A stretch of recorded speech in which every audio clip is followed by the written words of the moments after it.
There you go. I think there I am. All right. So, welcome to an episode of Real Moorish Talk. So, what I did is we created an intro video for you all to watch, but I think I may have to do a different computer to. For some reason, this computer is giving us a lot of trouble. Like when we test everything, it goes fine, but then when it's time to start the show, it does not. So, I had a video that I did want to share with you all. I'm trying to see if it'll come on, but I don't think it's going to come on this show. So we'll have to wait till the next show, and then we'll have it all ready for you all. I think. So yes, I think it'll have to be the next.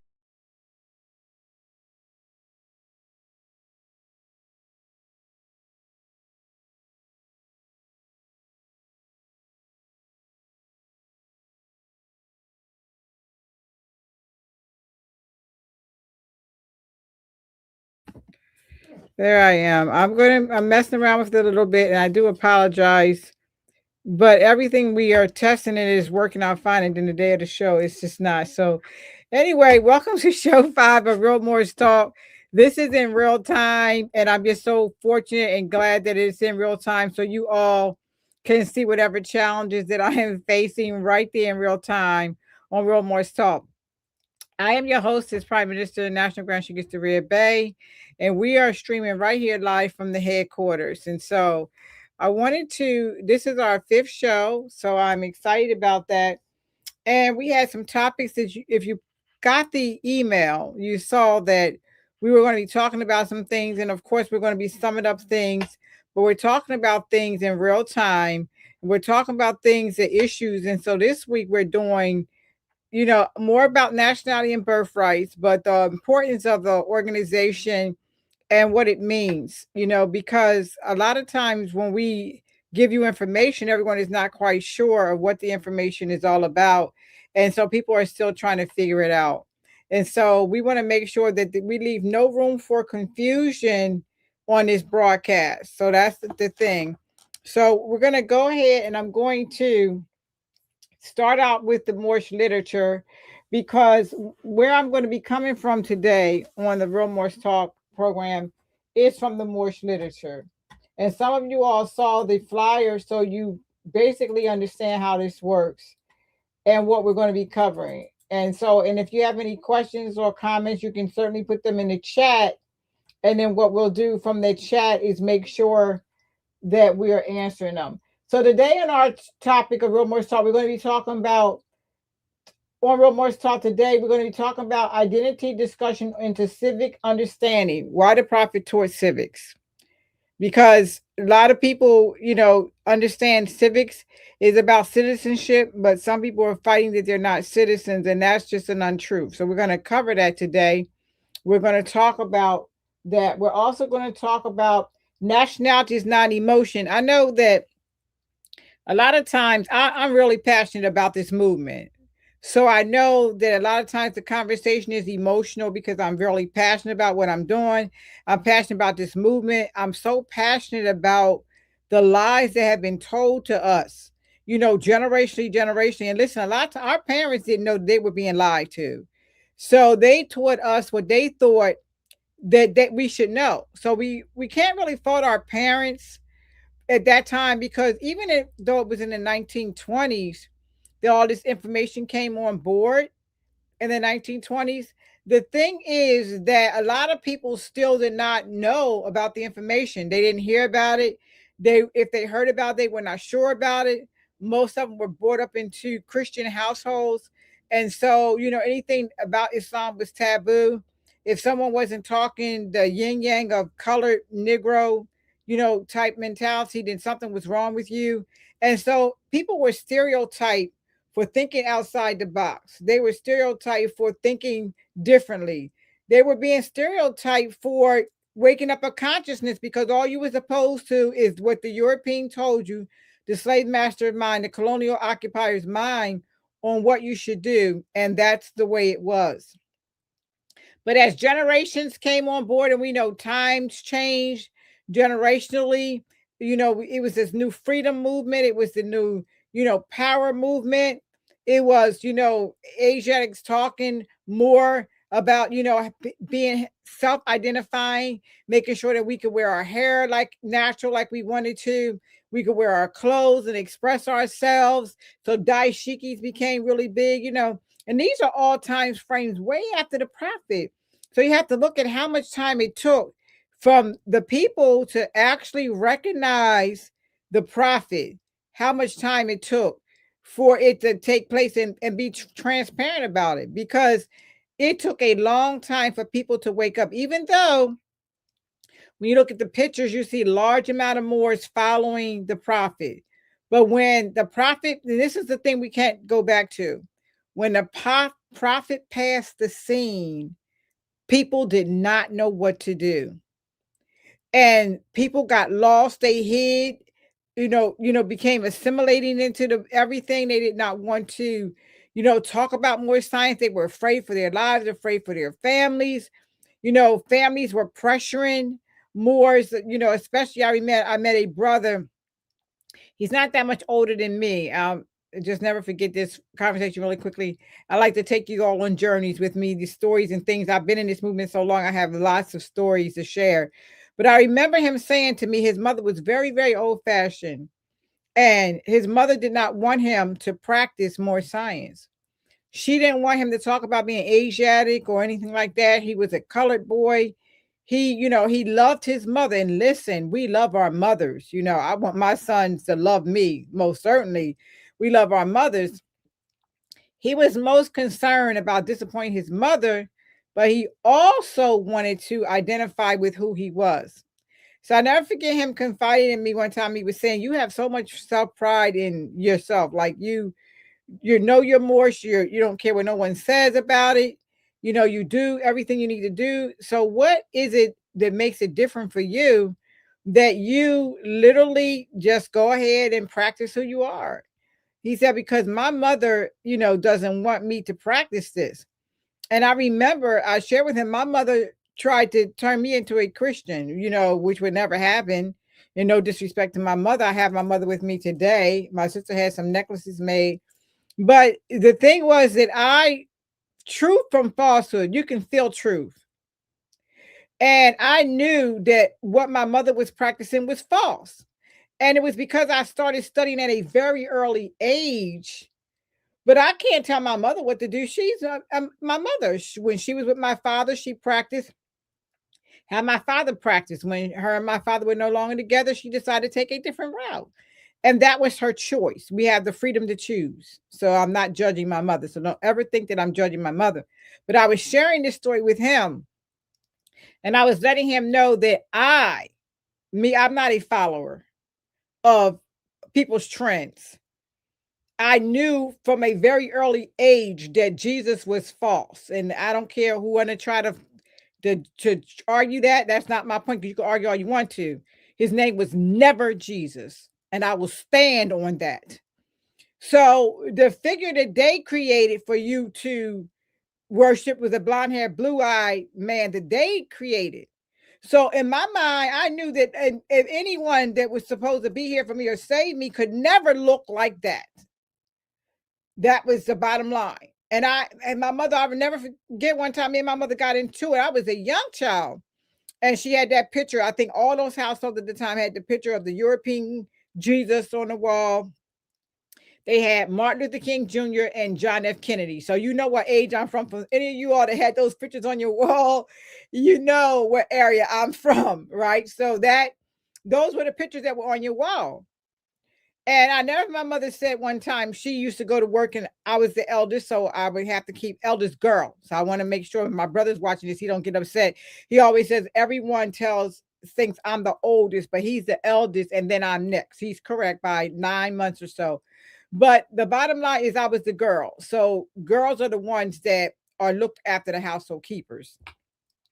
So I'll never forget, my mother said one time, because my brother had a very bad habit of opening the door. Now, no matter what I said to him and told him, you cannot open the door. I'm the oldest. I know what to do. You know, that sibling rivalry type thing that should never really have to happen, but it does. And so my mother said, now I want you all to listen to me. If Jesus Christ himself comes to that door, do not open it. And I said to my mother, well, I don't have to worry about it because anytime anybody blonde hair, blue eye come to the door, you should already know not to open it. My mother was so angry with me. She went to swing at me and I ducked.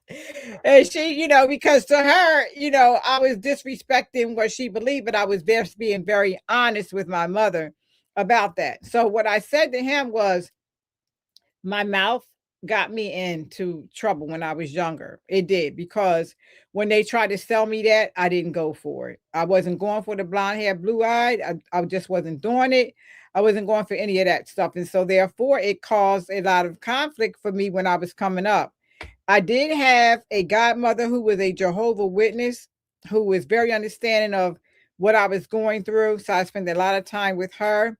She literally, ate the way that I ate. I mean, she literally helped me get through a lot of hard times. So I had people in my corner that helped me.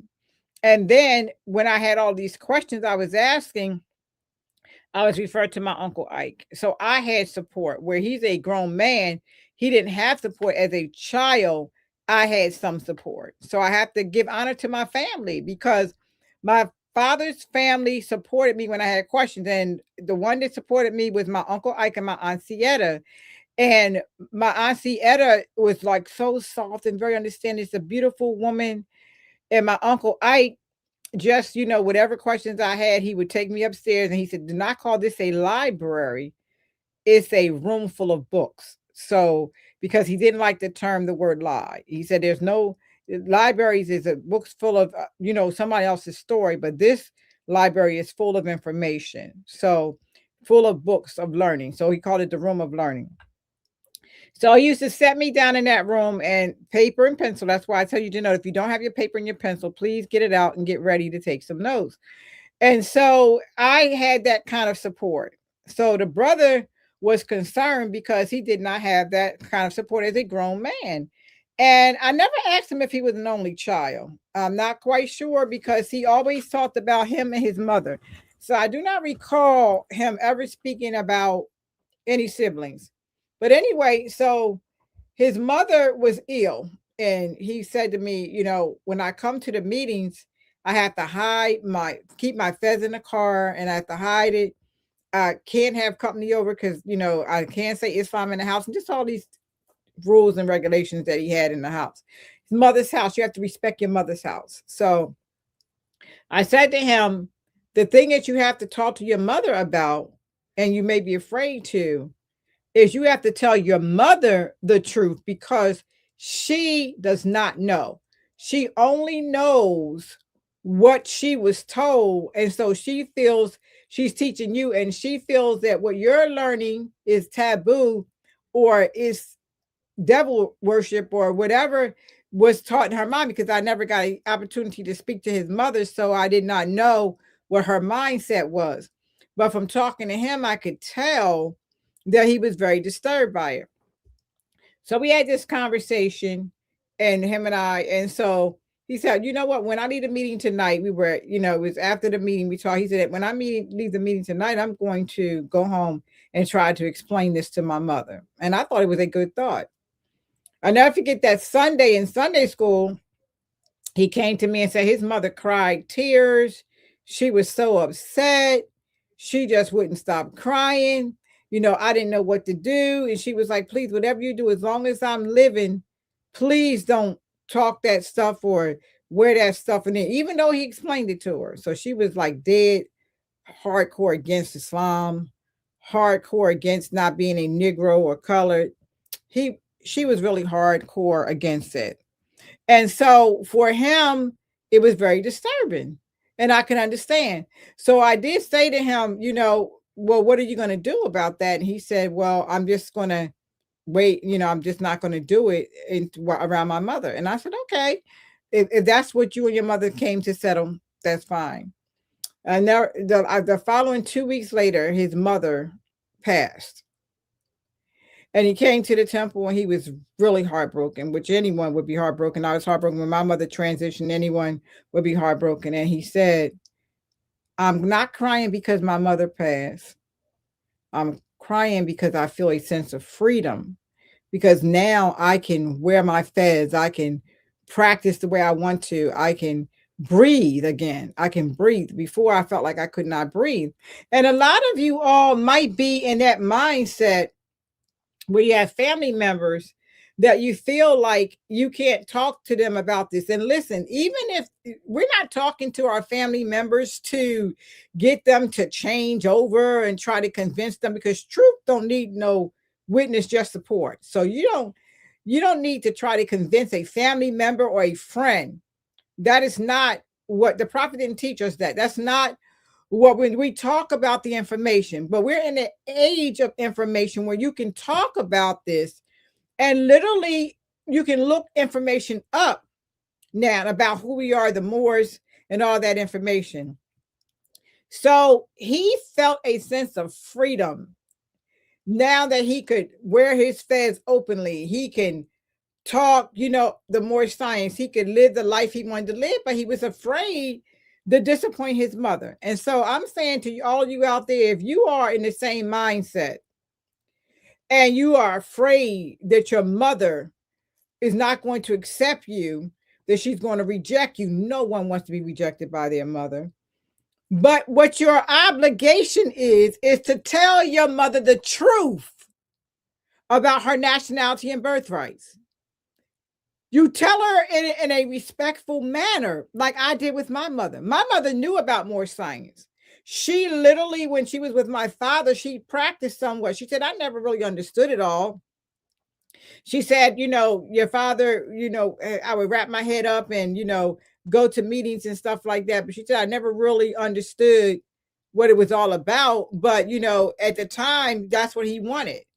And so she told me her mother and her got into it, because my mother's mother was a stone hard Christian Catholic denomination. And my mother said that her mother told her, if you practice that with that man, don't you ever come back to my house. Now, these are the mindsets of the people. And I get, my mother said she was her mother was like the one that helped her keep eyes on us while she worked and things like that. So what does she do? What does she do? So my mother told me that the reason my father and her wind up breaking up was because of my grandmother.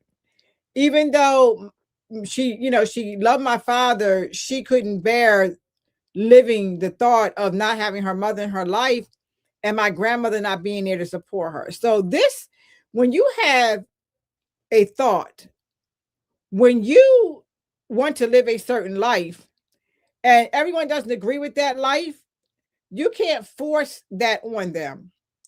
But when we're talking about nationality and birthrights, even though they may not want to join you in the fight for your freedom to be able to be conscious and to live a full life, you are obligated to tell the truth. Because that's part of when you take on. So when people get nationalized, they sit back in the cut and they don't say anything. Your obligation when you become nationalized, you are to tell the truth. You do not live a lie. You don't get nationalized in secret. So I felt hard for that brother. You don't get nationalized in secret. It's not no secret organization. You get nationalized in secret, and then you're living as a Moor in secret. And a lot of Moors like to say, oh, that's the public side and the private side. There is no public and private side. There is no private side to this organization where you are nationally conscious. So I'm Daria Imani Rashada Ali Bey in the private, but in the public, I'm Lucy Arnand or whatever. You do not, that is not how it works. The prophet said that you are to proclaim your nationality.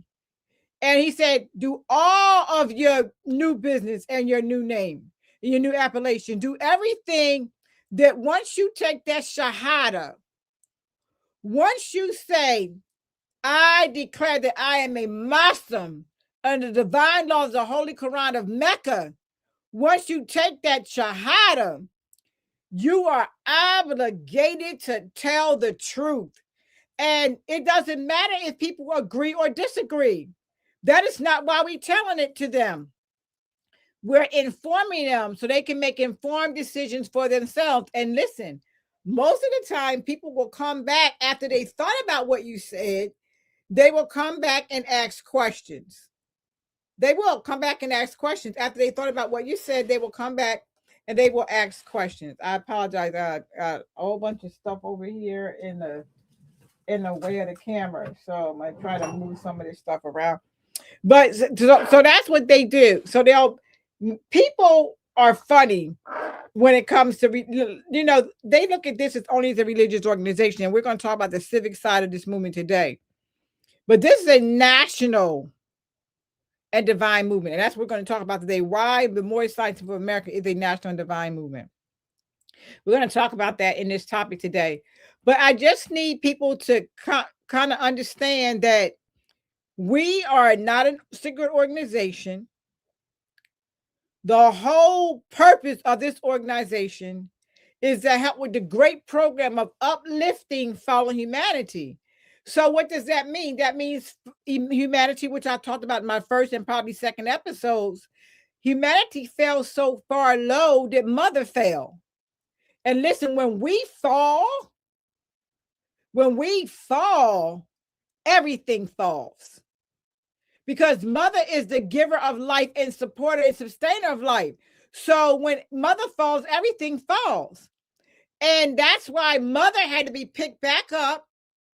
When mother's up and staying strong, father's there, children are there, everything is smooth and going accordingly, the way it's supposed to go.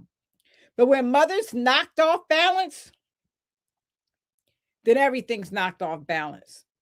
And so I could feel him in the portion where he felt as though his mother was his support.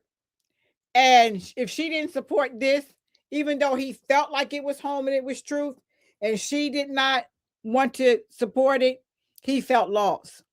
So when his mother transitioned, he felt a sign of relief, because now he felt as though I have honored my mother's desires, and now I can live the life as a Moorish American that I would like to live. Now, am I that way? Absolutely not. It doesn't matter whether my mother, father, sister, brother, aunt, uncle, anyone, agree with me or disagree with me. I'm not going to live an unconscious life to make someone else happy.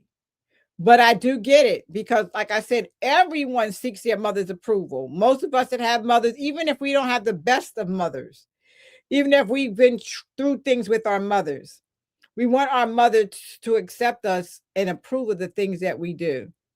I mean, we look for, that. I have to say, for me later on in life, my mother's very proud of me. She told me she thought I made a great order. She loved the books that I wrote. She was so excited about me lecturing and talking.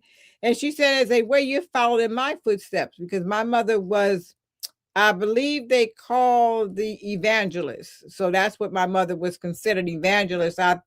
It's a little different than a preacher, but she was an evangelist, where she actually did teach and preach. She just did not have a church. Like, she wasn't owner of a church or membership, but she went around speaking to members and things like that, and did those type things that they do. All right. So I wanted to start off with this. I wanted to share that with you. I just love you all on the journey with me, sharing these different stories. But that, I just thought about him because my heart goes out to him, and this was, oh my goodness, probably maybe a good 20 years ago. And I haven't spoken to him in about maybe 15 years. I did speak to him after that, but then the last 15 years, I have not spoken to him. But I'm trusting that he's still on his journey, that he's still on his path. I'm trusting that he still is. All right. Madudi, okay. Islam, peace and love. Peace and love, Madudi. I'm so glad that you were able to come again to another episode of Real Morris Talk. I did send out the email yesterday, everyone. So I'm looking to, maybe I could have sent it out again today, but I'm trusting that I have busy days. So just so you know, today makes one month ago that I started this broadcast, because I did it the last Thursday of January, and this is the last Thursday of January, and this is the last Thursday of February. And today we had the National Grand Sheik on, because his born day was February the 14th. And the children like to celebrate him. And so because we do our community days every last Thursday of the month, they had a good time with the Grand Sheik today. So he didn't come in. Normally we could see him physically, like the year prior. Everyone knows his health was not the best, and he was here most of the time, but he was out today. And so he came in by phone. So he didn't get to see all the little things that they created for him, but he got to conversate with the children and talk to them. So I wanted to give much honor to our school today, online schooling for moorish children, our students, and the honor that they gave to the National Grand Sheik. And listen, the beautiful thing is that we can honor our own people. See, having your own nation, your own laws and customs gives you the opportunity to celebrate how you desire to celebrate. And even if you're an individual doing it, on your own, just celebrating on your own, you still have the opportunity to celebrate how you celebrate. And that's the beauty of it. So we honor the National Grand Sheik, on his born day, but we also give him an honorary Thursday, the last Thursday of every month, to celebrate him and give him the opportunity to come on and share with the children. So, it's been a great day for me, but a busy day. But I did send it out the night prior. All right, so I'm going to take a sip of tea and we're going to get right into our lesson today.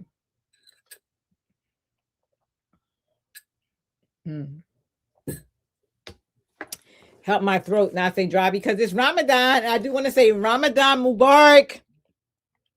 Ramadan Kareem, everyone. So fasting is always good for me. Always good for me. So, oh man. So my glasses. Do I have a pair in here? Yes, I do have a pair of glasses here. I'm going to grab them real quickly because I do want to get into some of the reading. And listen, for those who do not have Moorish literatures, you can go to circle7publishing.com and get a Moorish literature. You should have a Moorish literature. Circle7publishing.com is where you can go get the literature at. So right there. You can also do the donations to Moorish Science with Grand SheikisDariaBay.com. You can go to bookcircle7publishing.com and get books. You can also donate to our humanitarian organization, Doors of Drew Ali. And also you can also donate to online schooling for Moorish children. All right.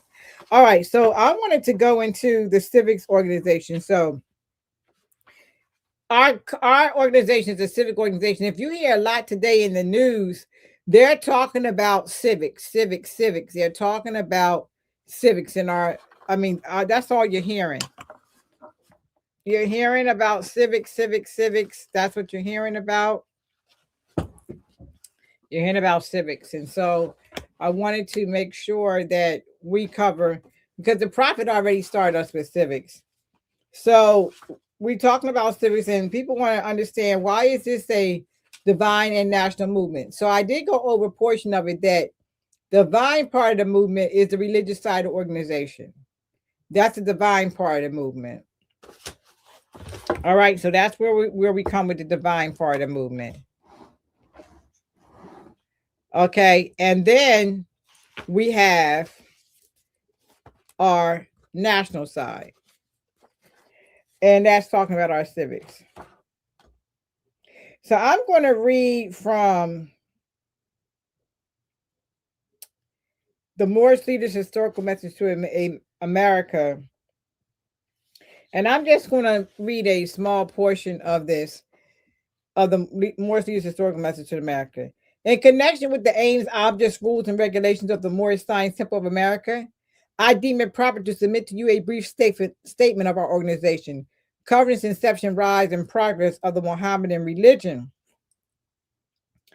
which I hope will be satisfactory to you and be the means of causing you at all times to adhere to the principles of love, truth, peace, freedom, and justice.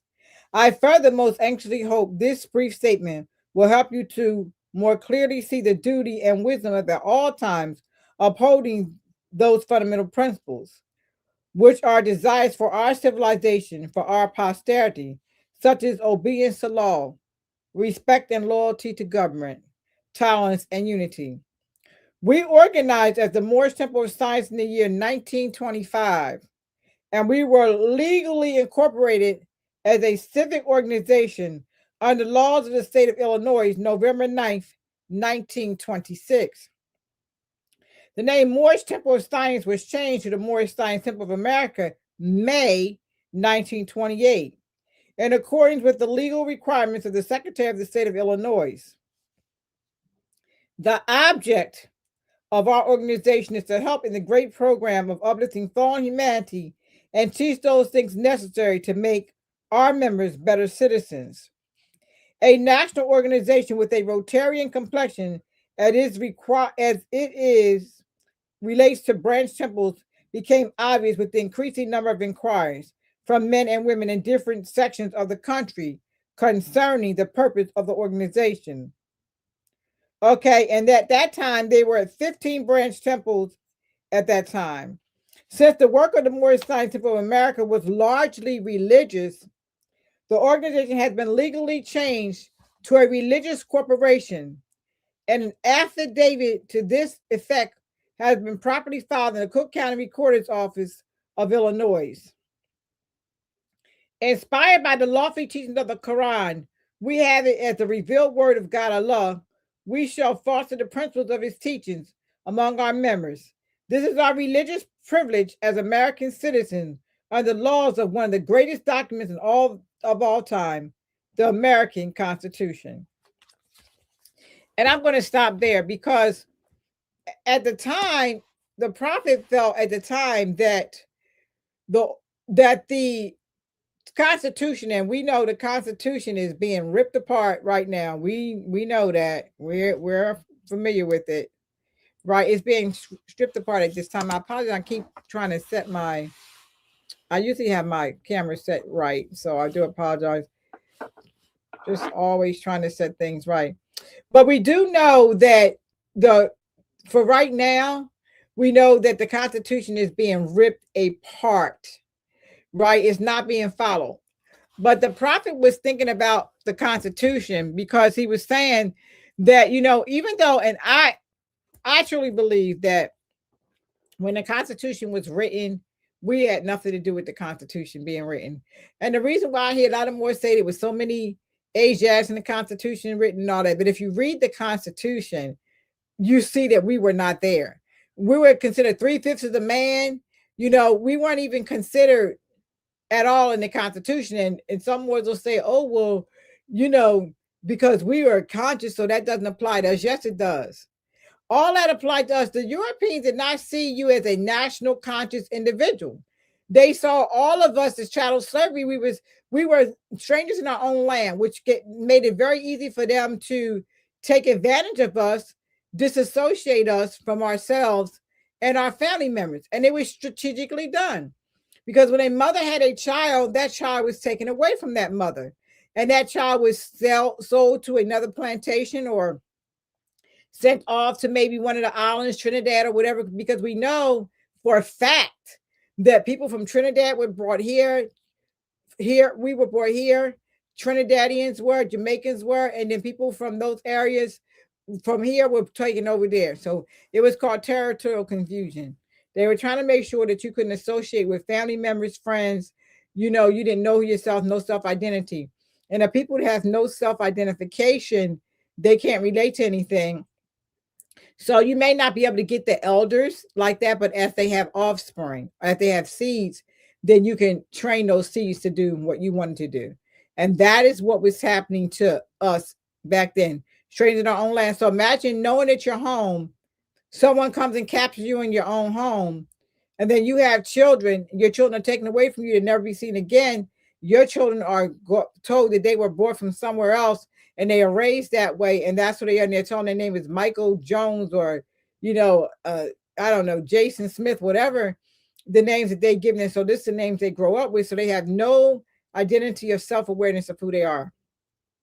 Strangers in your own land. That's what you are. Strangers in your own land. So that's basically what happened to us. Okay. And so what the prophet did when he came on the scene, realizing that the confusion was so terrible, he was trying to teach us the civic side of the organization. He was trying to teach us who we were to bring us back consciousness.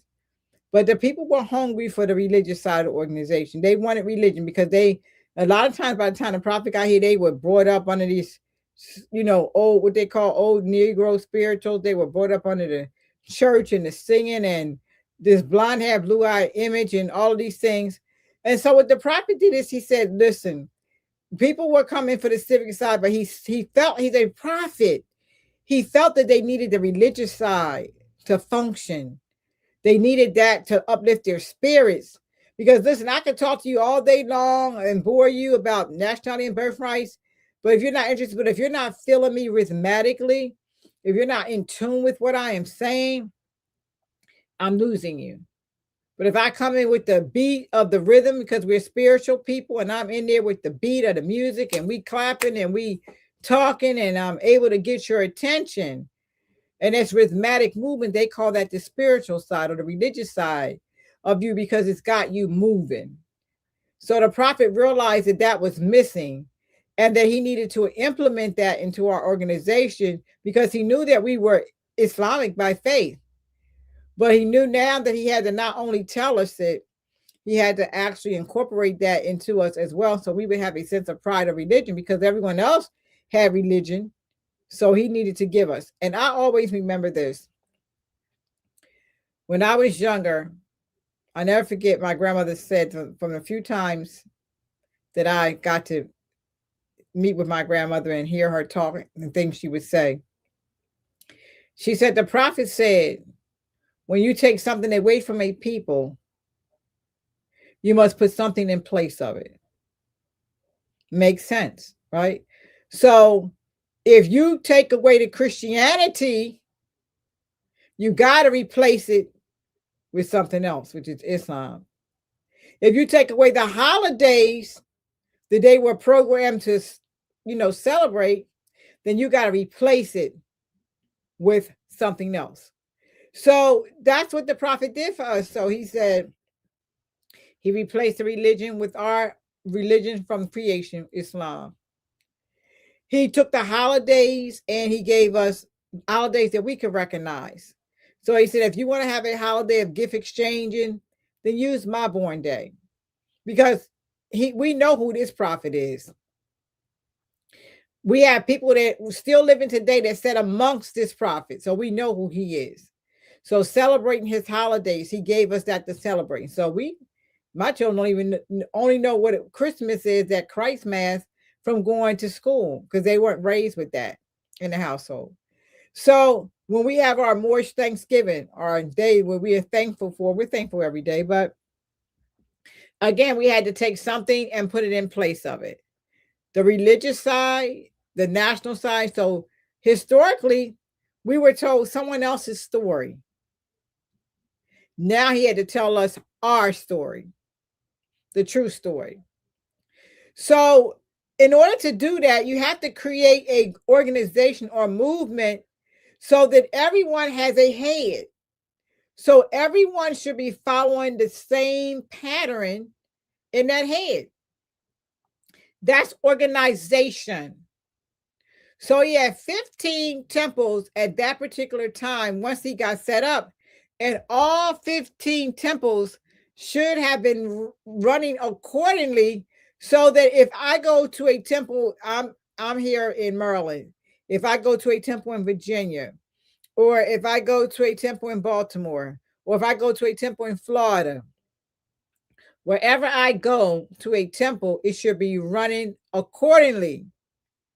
I should not have to go to them and say, well, they're not teaching this, but they're not teaching that, because we should be having board meetings. We should be having meetings, meaning that if there's something new that we need to talk about in the temple, that's what the add-up chamber was for. So we had members who were organized in the add-up chambers to set up meetings, and then these meetings they would set up and they would talk about the different things about our organization. And that is why all the temples should have been running on the same accord, because if they have any battles or disagreements, that should have happened in the add-up chamber. That's what the add-up chamber is for. And then once everything was taken care of and we made a decision, Then we bring it back to the house, to the members. That's why it says grand chiefs and governors and heads of all temples, all business. Each said temple must be approved by the prophet no Drali, by acting upon any members. You know, they let us know that nothing in the temples should be being talked about and done, and it's not bringing back to the membership. But what happens is people sometimes want to do their own thing. They don't want to follow the rules and regulations. And that's where division comes on board. So you can't say there's something wrong with the organization. You can't say there's something wrong with the man who set it up. You cannot say that. What you can say is personalities, differences, wanting to do different things. And I get it. If you're with a temple and that temple is a lot of older Moors in that temple, and they don't want to change anything or bring anything brand new, and you're fighting against that, then you feel like you need to move forward and do something different because they are not going to ever let you grow. I can understand that. But this is where conversation comes on board. We have to let them know that we appreciate what you've done. But listen, this is what's going on. And then give them the information. Give them time to adapt to the changes that's being done. And then maybe little by little say, listen, we want to try this Sunday. For instance, we know in the literature, it's a lot of patriarchy in the literature. It's too much of it.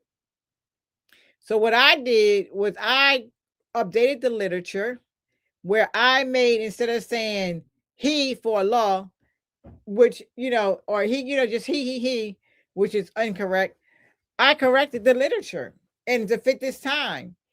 Now, did I change? Oh, you changed words of the prophet and don't have the same means? Absolutely incorrect.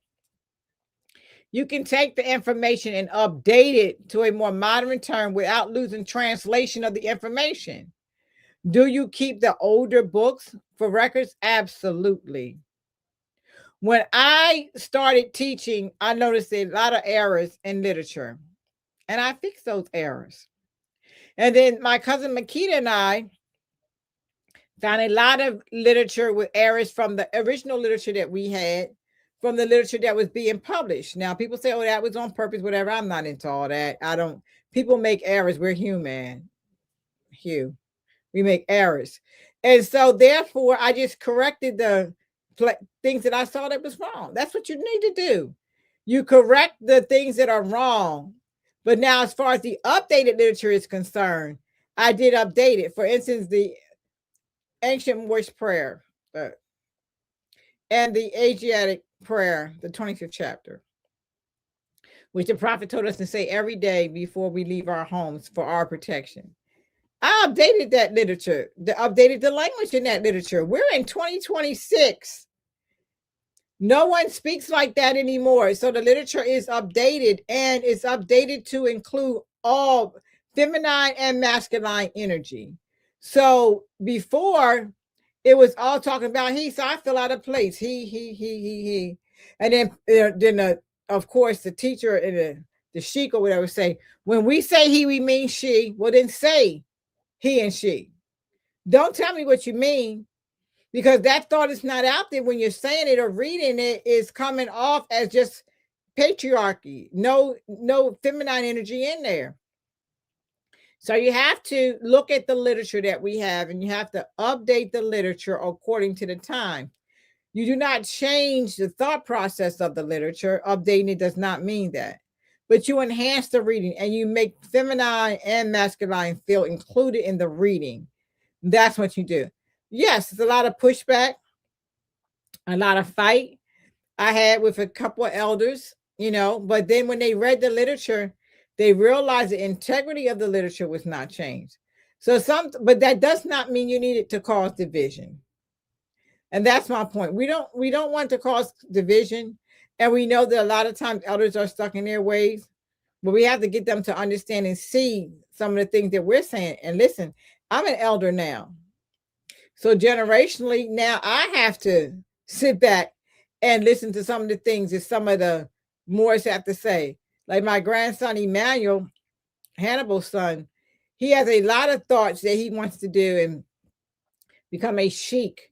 And he is a lot that he wants to do for his generation of people coming through. And he's all for the integrity of the movement, all for everything that we've done, but we know that the movement needs to be updated. Things need to be corrected. Literature needs to be updated and corrected. And this is what's wrong with that Piscean record. Nobody wants to touch that book of history, according to the people who wrote it, but they want us to still live in a time frame that's way back then. And it doesn't make any sense. You have to update the time frame. So for me, with that book particularly, I don't really care anything about that book. I know a good amount about it. I read it, things or whatever. I don't use it as an all given. I don't believe anything is holy about it. I believe it's a book of historical events that happened and people wrote down their historical events according to their comprehension. And so that's what happened in all these books. And, we also know that a lot of the books were changed, they were altered. The only real original book, I believe, the only real original Bible that doesn't have all those changes in it, but still has some backwardness in it, is the Ethiopian Bible. And they're very expensive to get. So you can look for them. You can look up getting the Ethiopian Bible, but they're very, very expensive to get. But that's what I would say, that if you want to get the Septuagint, but if you really want to get a Bible with things that are closer to truth and books not removed and taken out, that would be the Ethiopian Bible.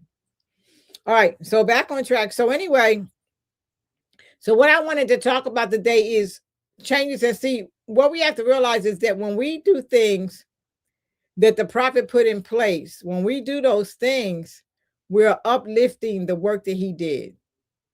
And that's what's important for us. We cannot keep going around complaining or disagreeing with things that are not right and not trying to make changes or fix them. So for us here at Real Morse Talk, we want everyone to try to get into the thought process of the literature, reading the literature.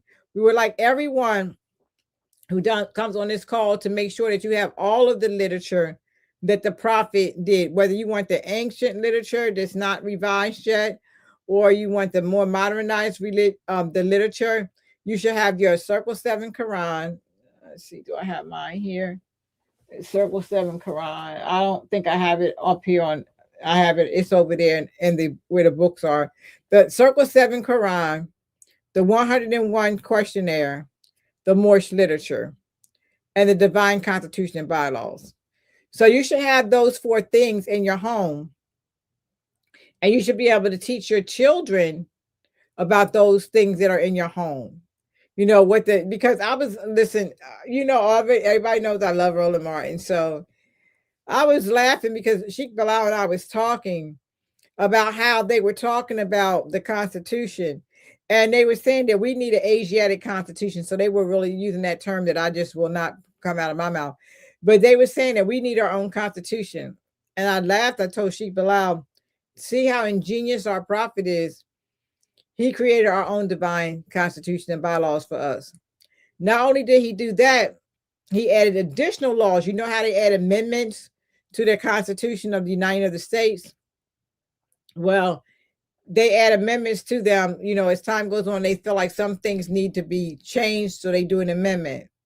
Well, the prophet did what's called additional laws.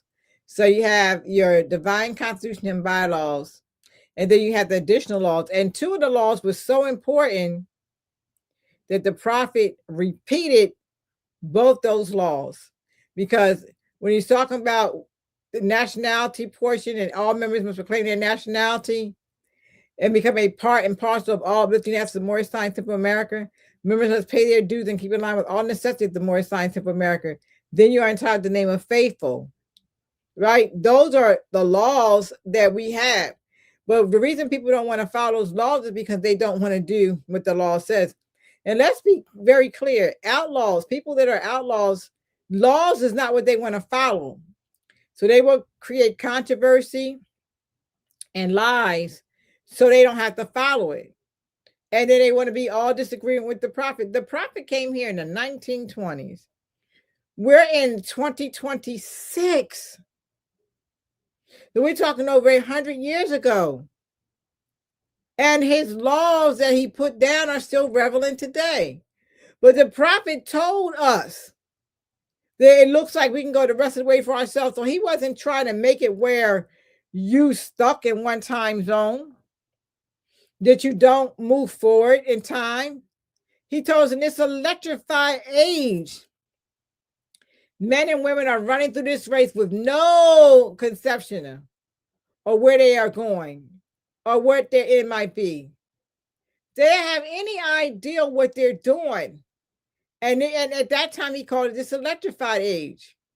As we can see, that's what age we're in with the AI and the computers and all of that. So do we not have knowledge of where we're going and what our end might be? The riches seem to be our only pursuit. Everyone wants to, I don't even realize, today, most children want to be gamers. They want to play video games and not go to school and learn anything. They rather spend time on videos all day long and fight with their parents about it. And when I fight with their parents, the parents take the video game away from them. We're losing control of our families, of our children. We're losing that control, right? And so we need to find out, how do we get that back? How do we get back where we are giving our children what they need? Because that's what the prophet letting us know. And one of the things we have to teach them is self-pride, self-awareness about who they are and about themselves. And so today I was just so elated when I heard the children being grateful for the school, being grateful for what the Grand Sheik has brought to their parents. And so their parents, and they were to my parents or grandparents, so they got it to be taught to them. And that put a big smile on my face to see that they were grateful for their parents and grandparents get this information. And the prophet told us that, we as Moorish Americans are our responsibility. And he put it into the Holy Quran and Moorish Science of America. Not only that, he gave us the Moorish literature. He gave us the Divine Constitution, bylaws, and additional laws. So if we would take the time to follow that, even if we need to update language for the future generations to comprehend what the prophet said, we need to continue to do that. I don't, for me, I do not see the difficulty in doing what is required of us. But a lot of us do.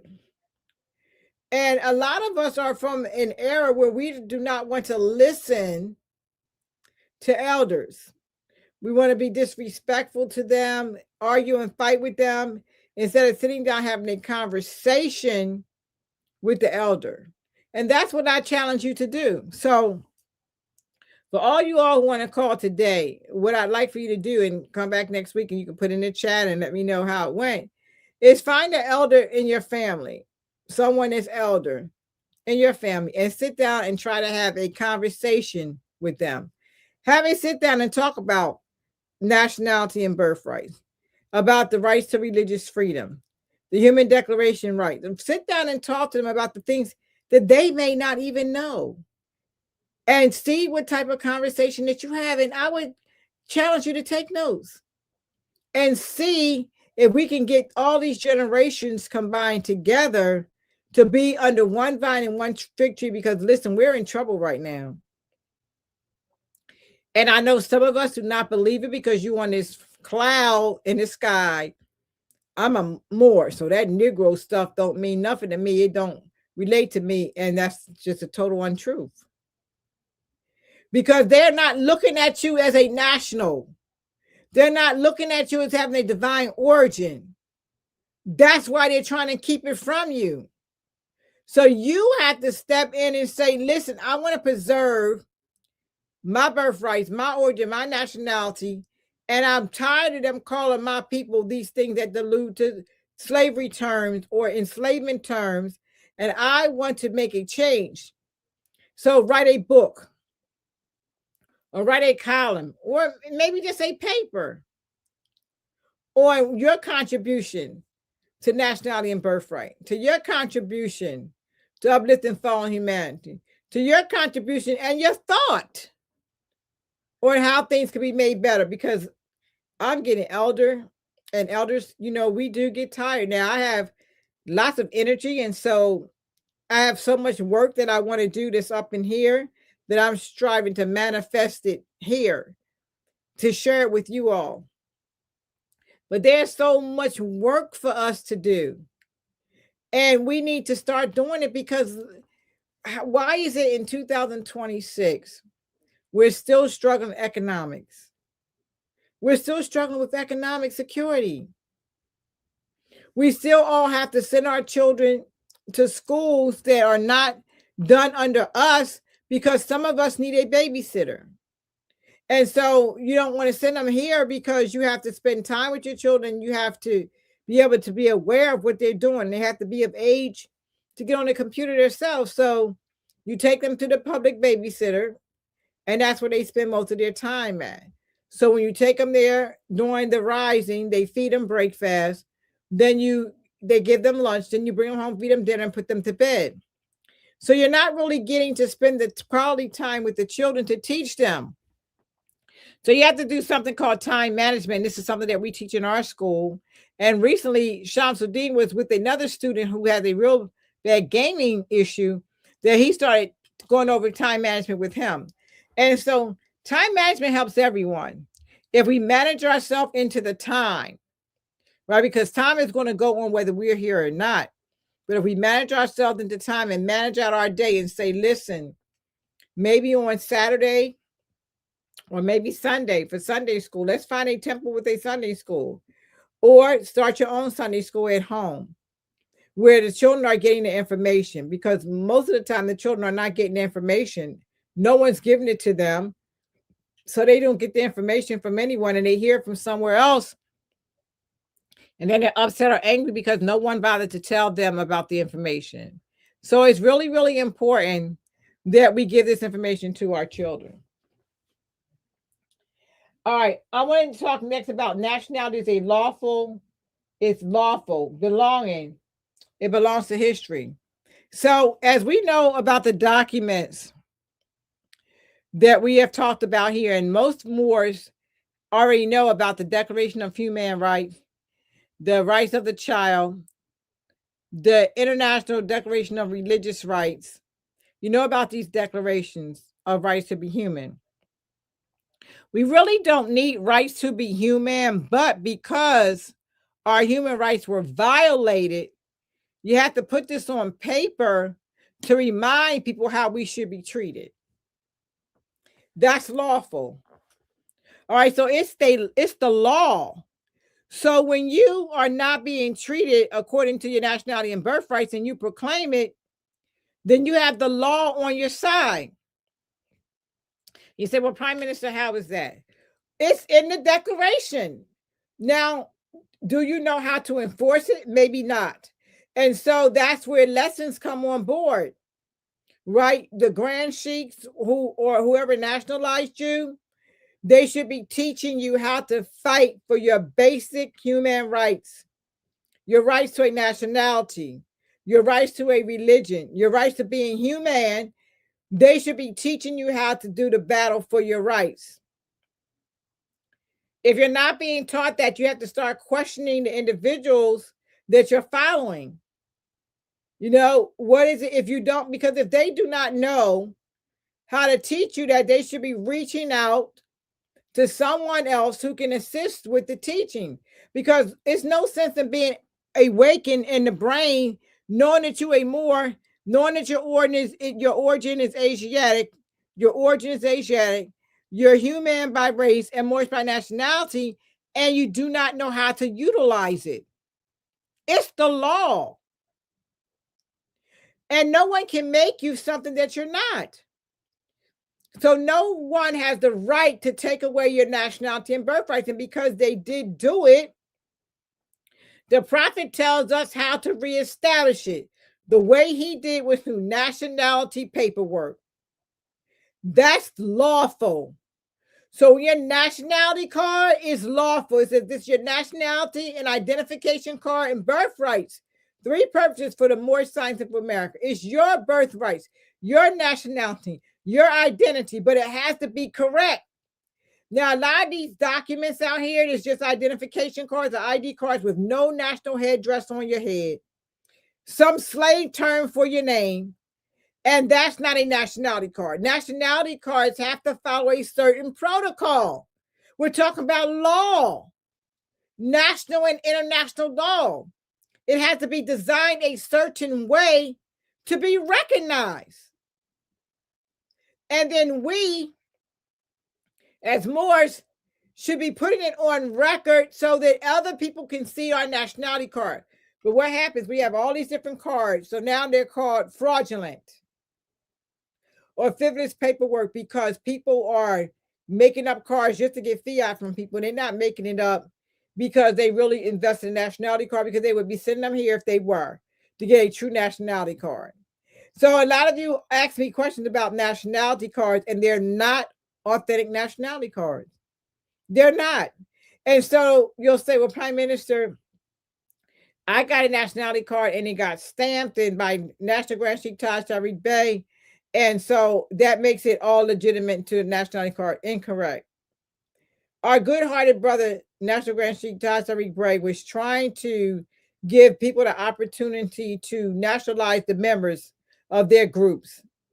And so what he would do is when people would come to him with a bunch of papers without questioning, because he's such a good-hearted individual when it comes to teaching the Moors about that, he would stamp it. And then him and I had a conversation about that, and it stopped because people will take advantage of that, and that's not a nationality card. So Taj is feeling like everybody's out there doing the work,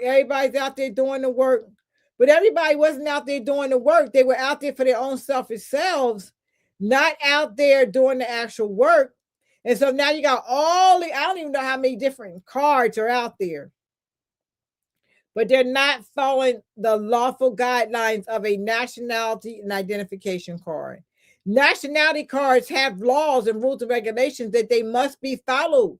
That is the thing. So we have to make sure that we're following the law. If you want your nationality card to be recognized, we have to get one card for all the Moorish Americans together.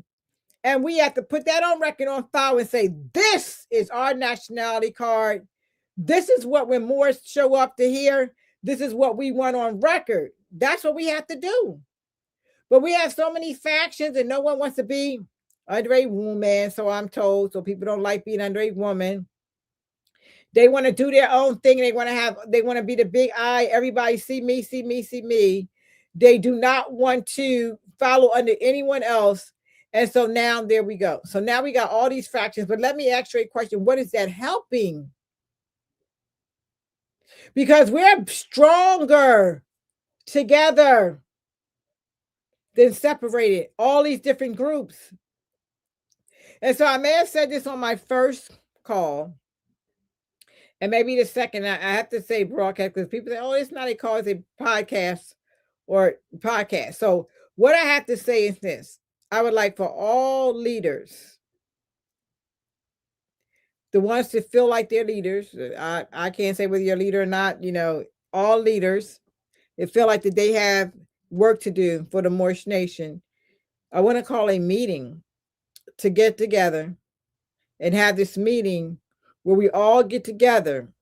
And listen, we all have our differences of opinion.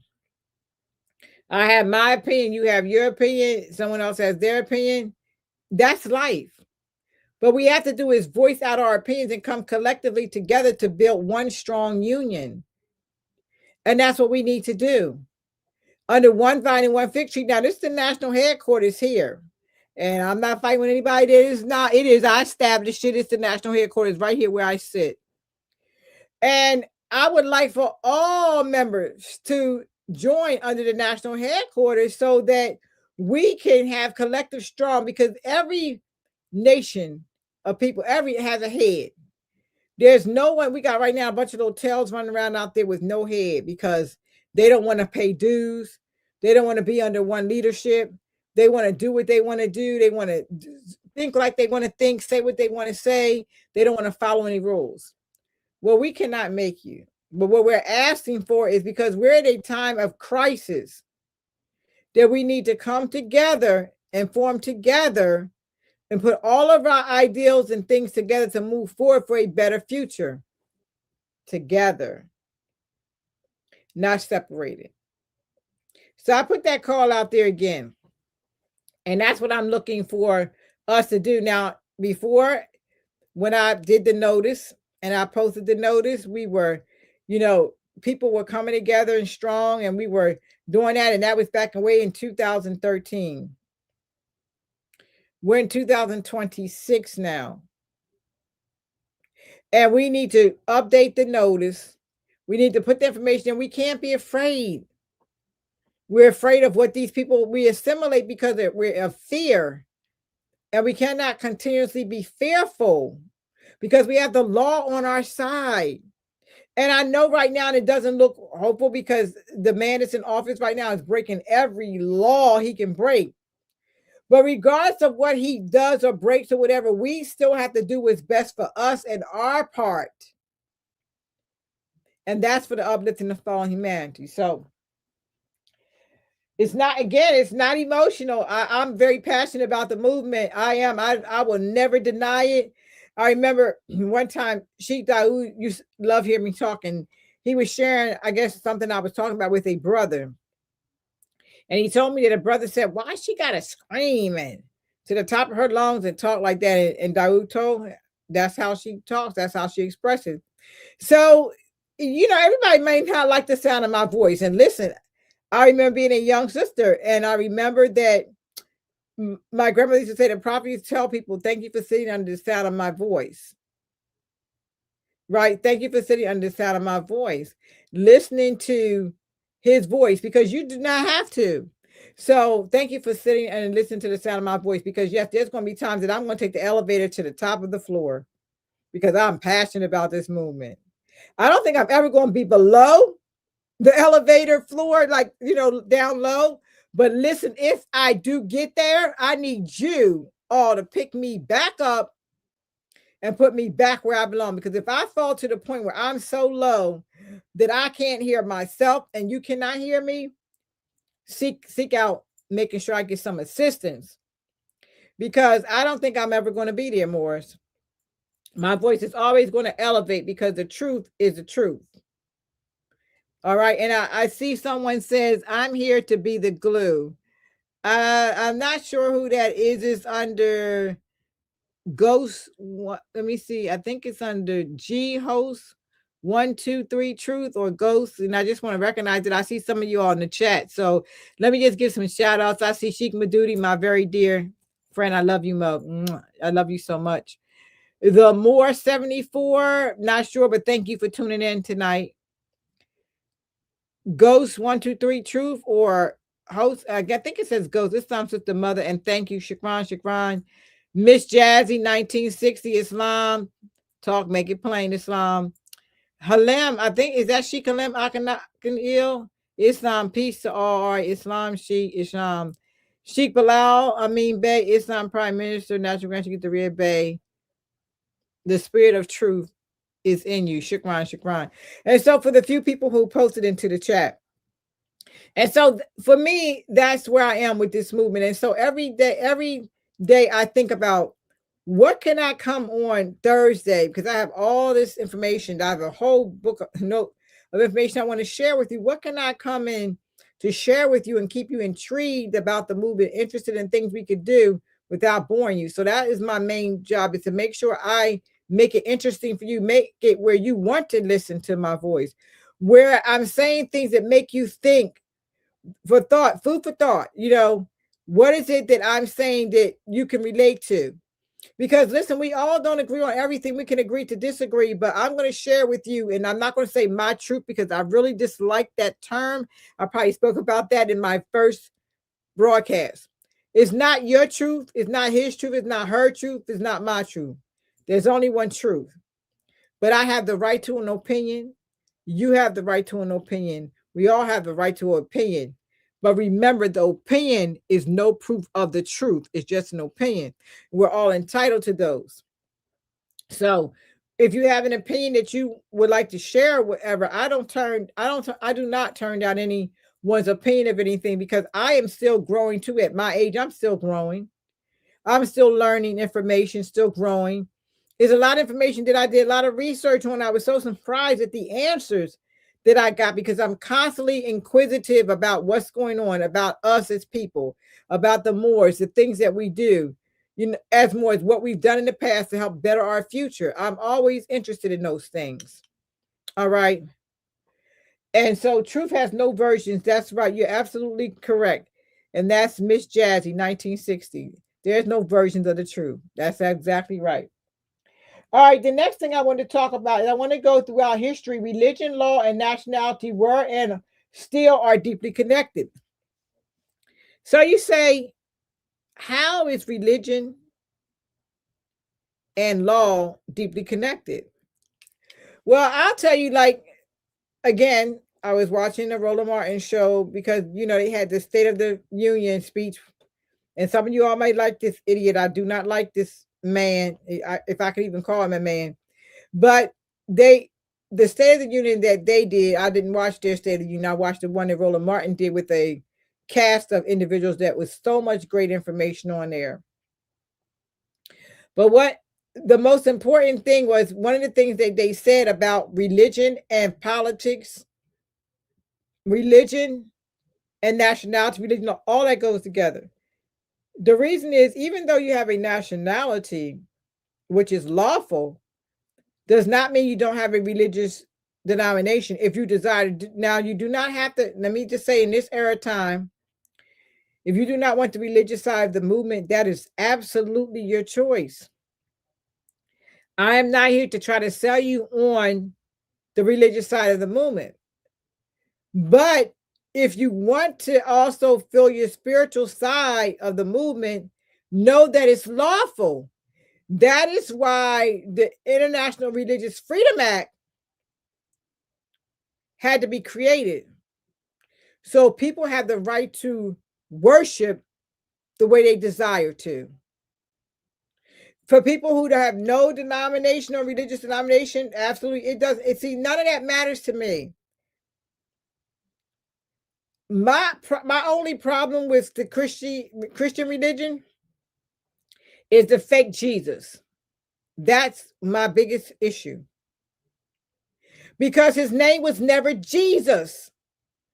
And me and my son was having this conversation. No matter how many times you try to twist it or try to make like it was a translation, his name was never Jesus. And still today is not. The only Jesus is the blonde-haired, blue-eyed man that they created. Now, if that's the one you're worshiping, then yes. But what I liked, what I heard, what I did like and what I heard is their Jesus is not our Jesus. And it's not. And that is where we have to make sure that we are this, because yes, people said, oh, prophet said Jesus, Muhammad, Buddha, and Confucius. Yes, he did at the time, relating to the understanding that that's what the people called him. But when you know better, you do better, you act better, and you correct the wrong. Now, the prophet came to us in the language that we understood at the time. But now that we know that that was not his name, so you can call him Yahshua or Joe. Actually, the way that it's properly pronounced is there's J's now. So at the time, it was no J. So Yoshua is the way they pronounce it. Today, people say Joshua, but Yoshua. That would be the correct term. So if you're talking about Yoshua, I can get with that. If you're talking about Emmanuel, I can get with that.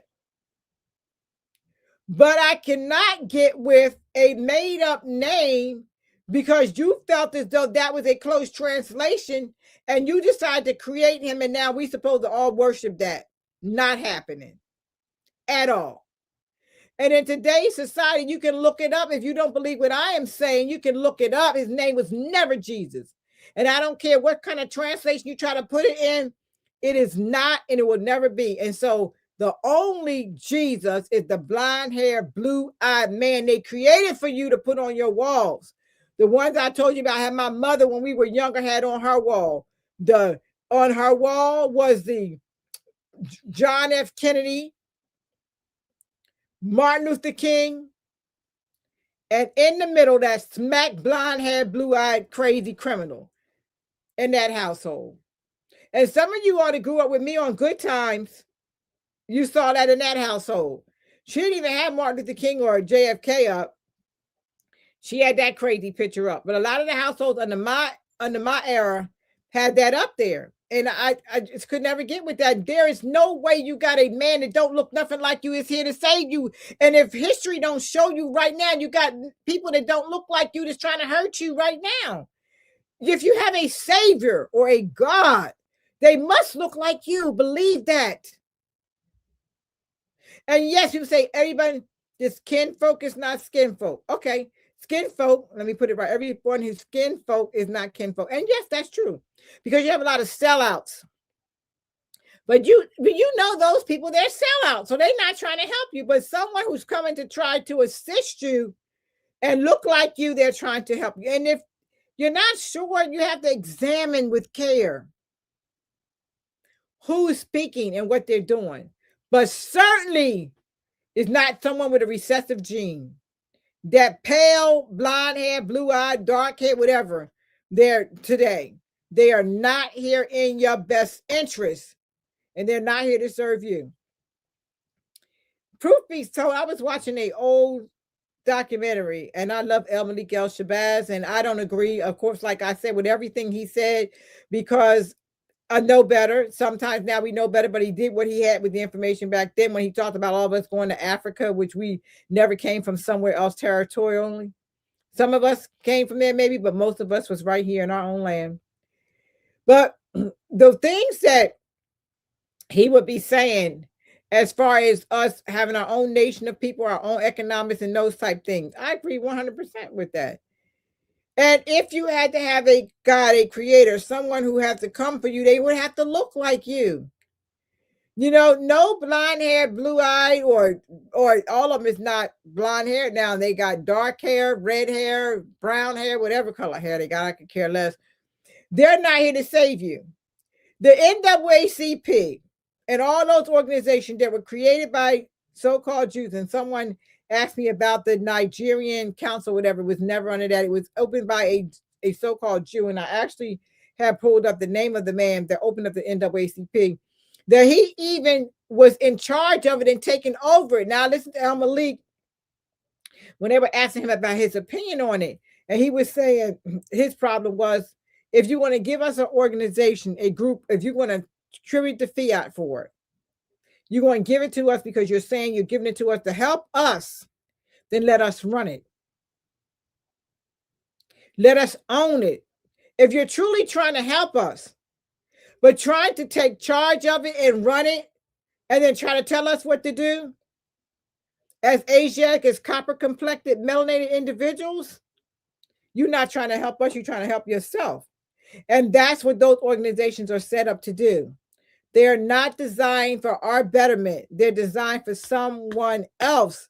And so that is why that name NAACP has never changed, because they wanted to say the National Association for the Advancement of Colored People, because that's what it is. It's a colored organization that has nothing to do with redeeming us for nationality and birthrights.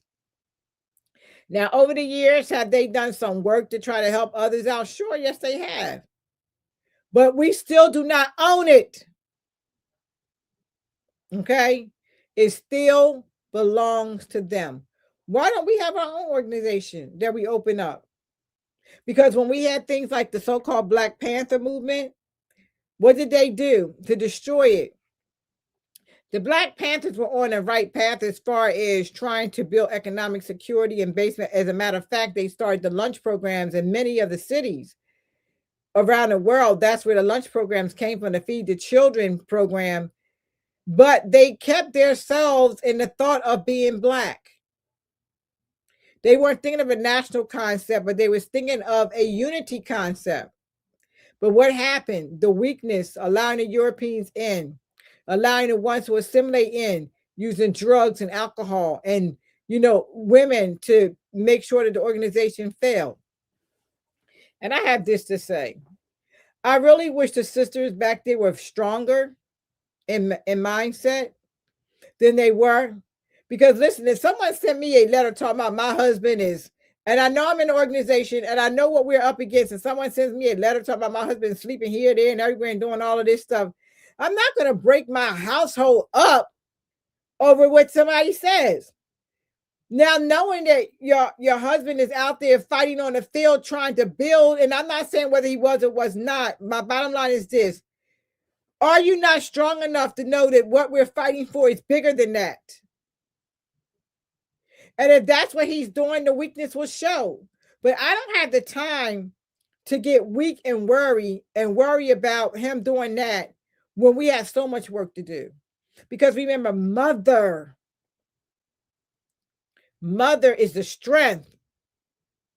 So when we started believing that, and I talked to, when I was younger, a lot of the women back during that time, when I was younger, I was so excited. I used to walk around to the school where we go to, where they used to have the Black Panther Party meetings and all those type things like that.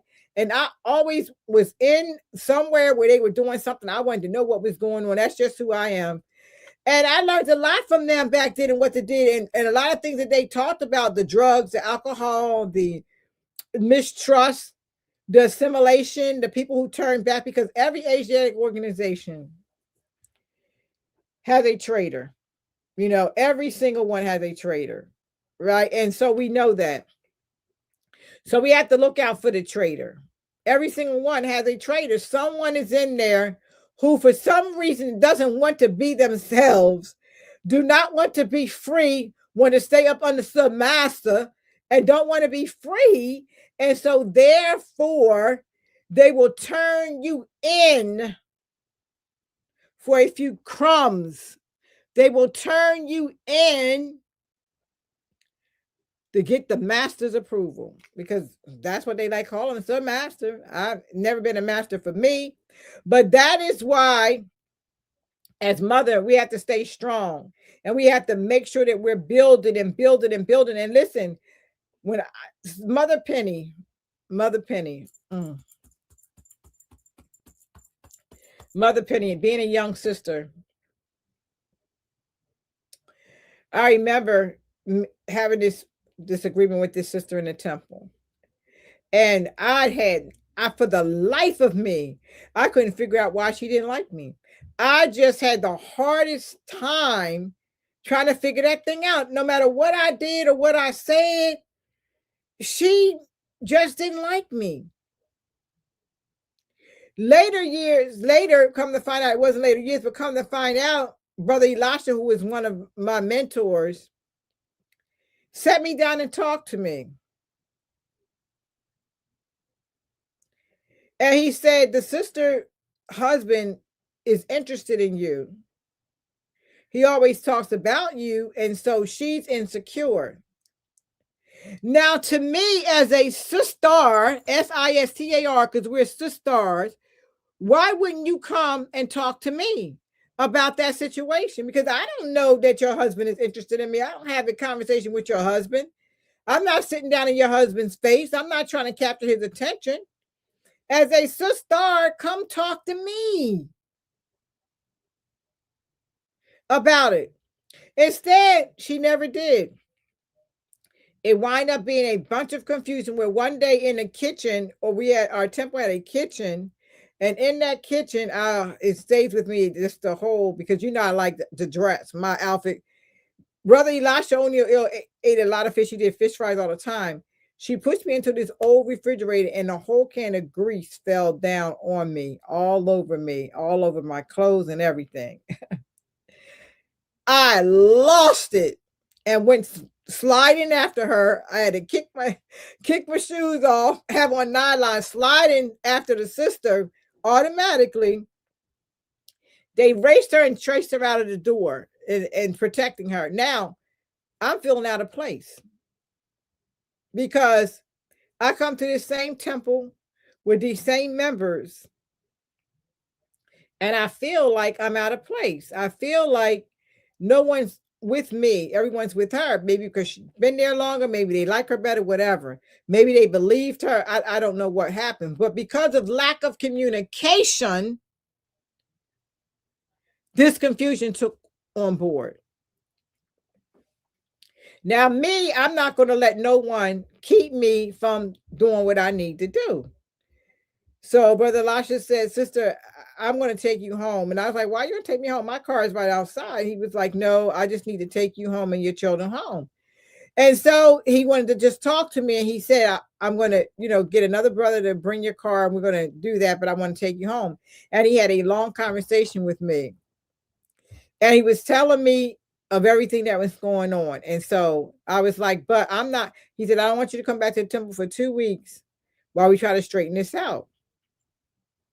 So I go to Mother Penny because she's a woman. She's our guide. And she says to me, the prophet said, whenever there's confusion between two sisters, there's a brother involved.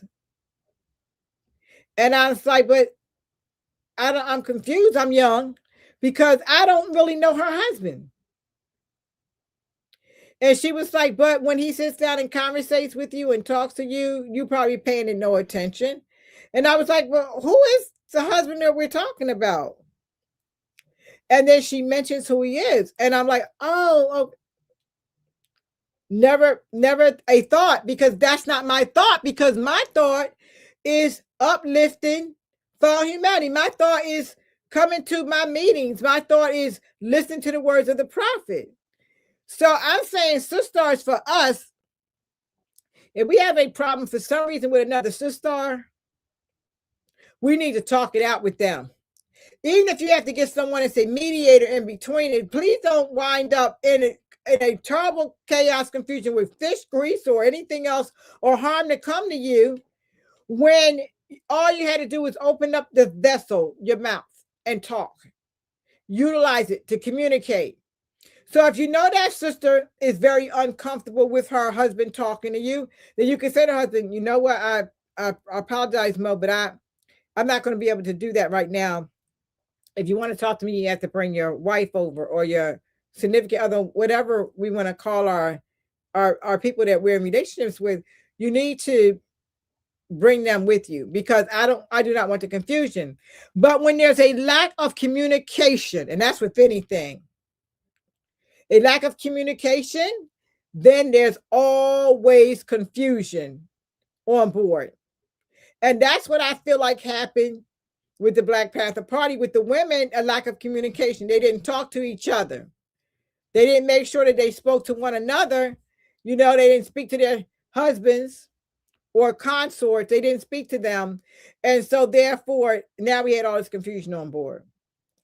Our minds should be elevated amongst that. And yes, there's going to be people who, that's their nature. They're flirtatious. They want to flirt and whatever, you're trying to get work done, but they want to do that. You have to be strong mind, strong will enough to let that thing go, because that is not what we're here for. Our mission is to nationalize and get as many Asiatics conscious as possible, and that's uplifting fallen humanity. Can you see the beauty and turbans and feathers everywhere? Let me share with you what I share with people all the time when I'm talking to them about my vision. I have a vision. This school was a vision for me. That's why we have online schooling for moorish children, because I had the vision and everyone kept knocking it down. But it was my vision. So I made it happen. My vision for this podcast was because I felt we're not sitting down talking about Prophet Noble Jolly. I see Moorish trying to make it big. So they're trying to do all kinds of things, and they're not. So they want the recognition and they want to get all these views and things like that. So they're not really talking to the people about the prophet and things. I have stories to share. I have information to share.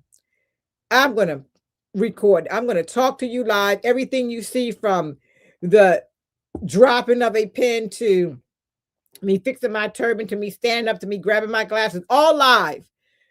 Everything's live. Is the nothing made up, nothing covered up, nothing where you have to cut and paste or anything. It's all live. This is all live. So you getting me live, raw, rare, human with who I am. I always say that I value the day because I'm vegan. That's my choice. I am vegan. It's my choice. That I look at the day when I'm sitting on a porch and where I'm at the headquarters, I could sit out there on that step, or Taj is supposed to build a deck in the back of the headquarters where I can sit out there, wherever I sit. That I could be sitting out there in my rocking chair or chair someone created for me, because we have a lot of carpenters here. I'd take a chair. But I'm sitting out there and I'm watching at the neighborhood, and I see all these turbans and feathers and children playing with each other and conversating with each other and just having a good old time. And I smell food cooking. The aroma is coming down the street. And it's lima beans, which is one of my favorite beans, lima beans or lentil beans, and cornbread. I love corn muffins, those things like that. And I'm able to, in water, alkaline water, we have our own water source, or like Dr. Jazz bottles the alkaline water that she has, rainbow water. And I'm able to get a good, refreshing glass of alkaline water with lemon and ice. I love ice. Ice has to be alkaline too. In here, I keep alkaline ice. And also making sure that I have my beans, my brown rice, my cornbread. And I say, whoever's cooking, I don't have to say, who cooked that? Who made that? What's in it? Never have to say that. Because when I brought the food from one of the younger children, probably serving me the food, very respectfully, I'm able to eat and talking to some other elders, and I don't have to worry about what water I'm drinking, what food I'm eating. I don't have to hear no Negroism, no Blackism, no profane words, just joy. Turbans and fezzes everywhere, just having a good old time. That is my vision of a Moorish community for me. And I'd like to see that before I transition. I'd like to see that in my elder age, if I need assistance, or when I need assistance in my elder age, that I don't have to worry about who's assisting me. Are they going to harm me? Are they going to hurt me? I don't have to worry about any of that, because I feel the love is generating. And that vision came from Brother Elisha O'Neill. He said that the prophet said that one day that we're going to be able to be in the streets, and it's all going to be, everything is going to be Moorish. Even the streets will be paved. It'll be nothing but Moorish. And I thought about that when I was a young sister. I was like, that's a great vision. He said, but I may not live here long enough to see it. And I said, wow, Brother Elisha, do you think it's going to take that much time? So from his vision, I have a vision. His vision was so beautiful to me. I started thinking about how could that vision be beautiful to me too. What would I like to see in that Moorish community? No confusion, a bunch of brothers just chucking it up, and maybe they, may have some differences, but no guns is being pulled out, no knives is being pulled out. We're able to disagree without being disagreeable with one another. That is a vision that could come true, Moors. It's absolutely possible. Right here, right now, it's absolutely possible. We have to make that vision happen. And I see it. I can see it. And I trust that I'm still breathing when it happens. And I can get that, right now I could call a few more and I say, let's get together. Like, I have to go all the way to California to see my big sister, the BJL, my ride. That's my ride or die right there. She'll do anything for me, assist me. She's not a cook, but she'll find someone to cook it for me if I needed to, or if I felt ill or needed someone to care for me and I thought I couldn't get that, she would do that. I have my children, my son who's here with me now all the time, making sure he's looking after me as I gracefully age. So I don't have to worry about that. My son is here. Sheikh Bilal always make sure that, I'm taking care of whether he's talking to me this week or next week. He will definitely make sure. And so I have my daughters. I have people to care for me. I do. But if I didn't have my family, then there would be more that also would be willing to take care of me also. And that's a good feeling. But what I'd like to see is in a community. So where I walk out my door, there's a Moorish community. If I go to California, which is the BGL is, there's a Moorish community. If I go to Florida, where my good friend is living at Madudi, it's a Moorish community. You see? So wherever I go, I'd like to be able to go to a Moorish community. So no matter what steps I sit on, I can get a decent meal with the water and food and do not have to worry about who cooked it or even ask who cooked this. Oh, Sister Yolanda cooked this. Oh, that's sure good. Oh, Sister Davida cooked that. Oh, I don't want, none of that thought of should ever, because it's our responsibility to teach every Moabite woman how to cook. So if we want to train and teach our daughters how to cook so everyone's cooking is the same, we need to make that happen. Here at our online school, and we do so we have Sister Sadia and Sister Tova who are on our committee, who create our community days, which I'm so grateful they relieved me from that duty because I was constantly doing that with a lot of other things. Some days, some community days, they will set up for me to cook a meal, and the whole school, we all in the kitchen together, chemistry. And so I may create dishes that some of them may or may not like. But guess what? They have the recipe to know how to create it. So even if it's something that they may not want to eat, and then I may like eating it, if I say, can you fix me some lentil soup or okra stew or whatever, and I'm teaching them that, they can say, Prime Minister, sure, I'll be glad to fix that for you. We should be at that point where no matter where we go, we should be eating amongst one another, talking amongst one another in the community. It's in our society, in our Holy Quran of Moorish Scientific America, it's in social duties. It's our social responsibility to one another to be able to do that. That's my vision. That's my dream. I would love to see that happen no matter where I go. That is what we should be accomplishing in. And listen, even if we have to have cooking classes and someone says, well, Prime Minister, I got a group of sisters together and we would like to do, like we do virtual now online. You want to get together and get some dishes together. This is what I might have in mind to cook. I'm thinking about, I want to cook this, and this. I want to get a group of sisters together and cook it.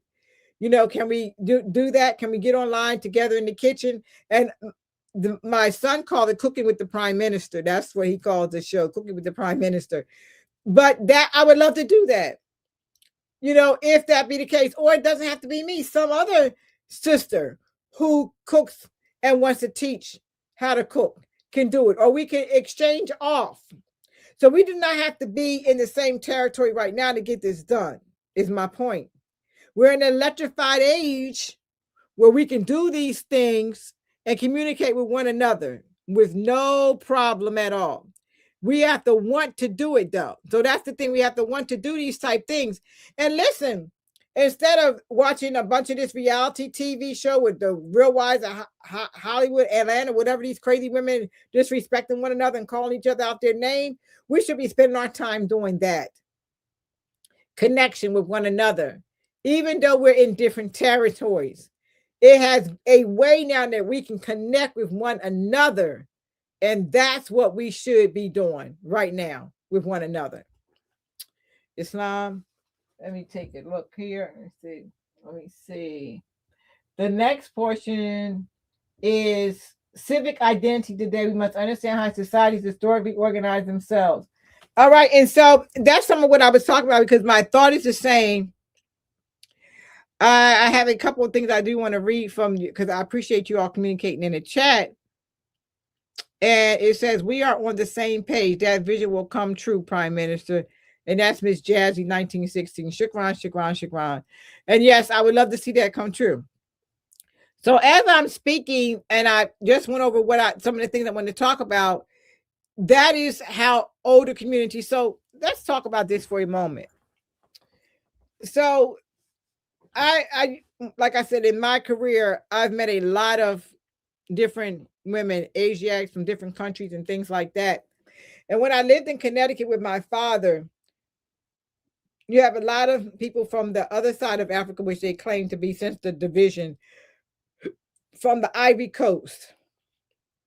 And one of the things that the women do is, if you're dating their son, like one of the brothers that was there was an exchange student, and he was really interested in me because I was very culturally aware, and he was so surprised to see that in a state where they call America today, that I was a sister that was very culturally aware. He was so shocked. And the way that I met him is, we did what was called an African bazaar every year in Connecticut and Waterbury. And I was one of the interpretive dancers. I would do the interpretive dancing and things like that every year. And so meeting his brother, he was very, very, very intellectual, very well groomed, very well thought out. He was very well educated, brother. And so one of the things is that when his mother found out about me, she sent me all of these gifts from the Ivory Coast. And so I was trying to duplicate that bag. So when I went away on a trip and I saw some African people were selling what they consider African goods, I saw a bag close to the one she gave me. So I purchased it. And it was way more than, of course, I didn't purchase it at all, but I would have think it was, but I wanted that bag. But she sent me all this stuff. This is how I got into the African materials, because she sent me African materials, fine silks. She sent me bags and shoes and ivory, real ivory. I have some of those old ivory necklaces and things like that. So to make a long story short, this is the way that they did things. They, if your son was interested in someone, they wanted to seek your approval too. They sent you gifts and talked to you, and she would send me letters. She said to me when I was communicating with her through mail that one of the things that they did customarily is, if when you decide to have children, that the mother of the husband usually will help attend to the children. So I love the thought that, not just our mothers, because, most of the time when we have children, we in our mother's house, we not out of our mother's house. We are our mother's house. Our mother's helping us take care of our children. And, father's mother hardly ever know the children, or father's hardly ever around. Let's keep it real. Here we've adopted this horrible tradition. She was explaining to me that doesn't happen in their tradition. And that if I ever decided to have children, that I could come there and she would help with the children, or she could come here. Because she was saying that if she came here, it would be better, because I would have my mother and her. But if not, if my mother did not mind or mind visiting the Ivory Coast, that I could go there. Now, this is a beautiful thought, because I don't know this woman at all. I'm just dating her son, but she's excited about it. She was excited because, my melanated complexion, natural hair, my hair was natural.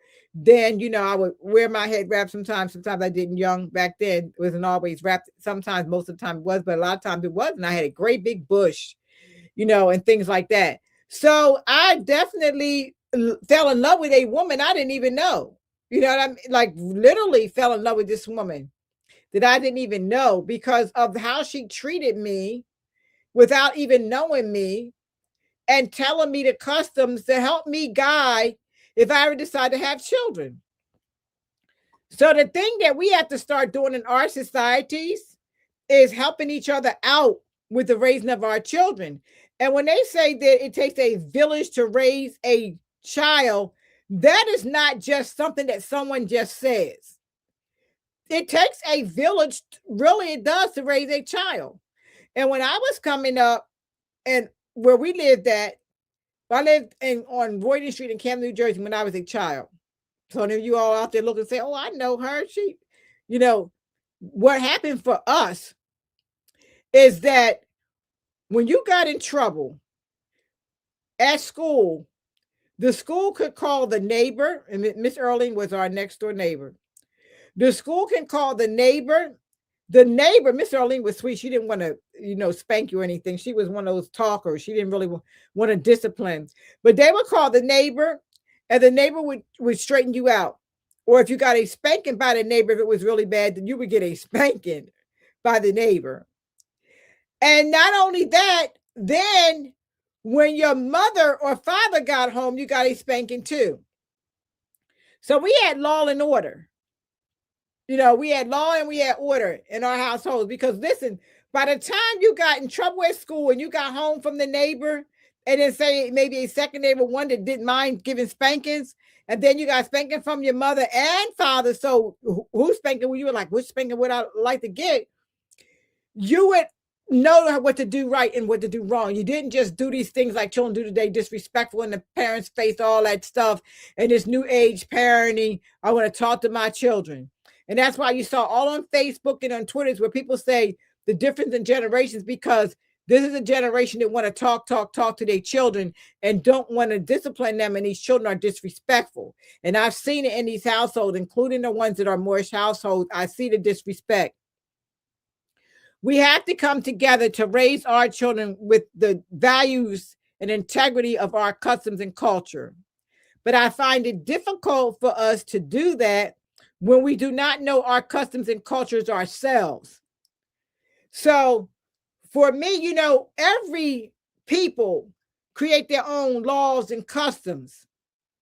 So we can constantly create customs.